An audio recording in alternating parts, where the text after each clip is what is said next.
Nelle strutture ospedaliere del Veneto in un anno sono stati assistiti 67.000 pazienti psichici, con più di 20.000 ricoveri e l'erogazione di oltre 1.346.000 prestazioni. Una realtà che presenta un quadro poco confortante.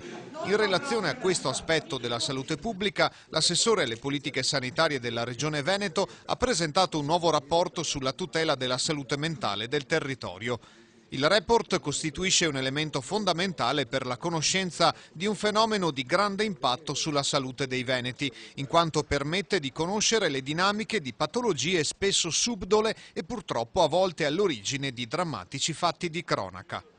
Questo è uno strumento fondamentale per dare maggior forza anche al nostro progetto obiettivo per la salute mentale, che fornirà per i prossimi anni tutte le linee guida dell'azione regionale per quanto riguarda tutte le problematiche della salute mentale nella nostra regione.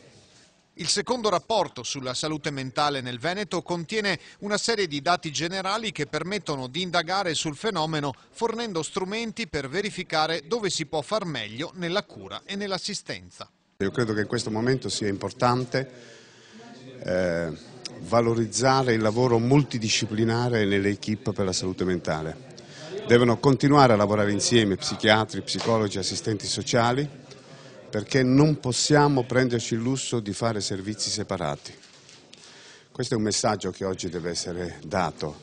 Certo, le professionalità devono essere valorizzate, la gente deve lavorare in autonomia, ma non mettiamoci in mente di fare i servizi per i psichiatri, i servizi per i psicologi, i servizi per gli assistenti sociali, perché questo sarebbe sbagliato. Non ci sono i soldi e tecnicamente sarebbe sbagliato fare una cosa del genere.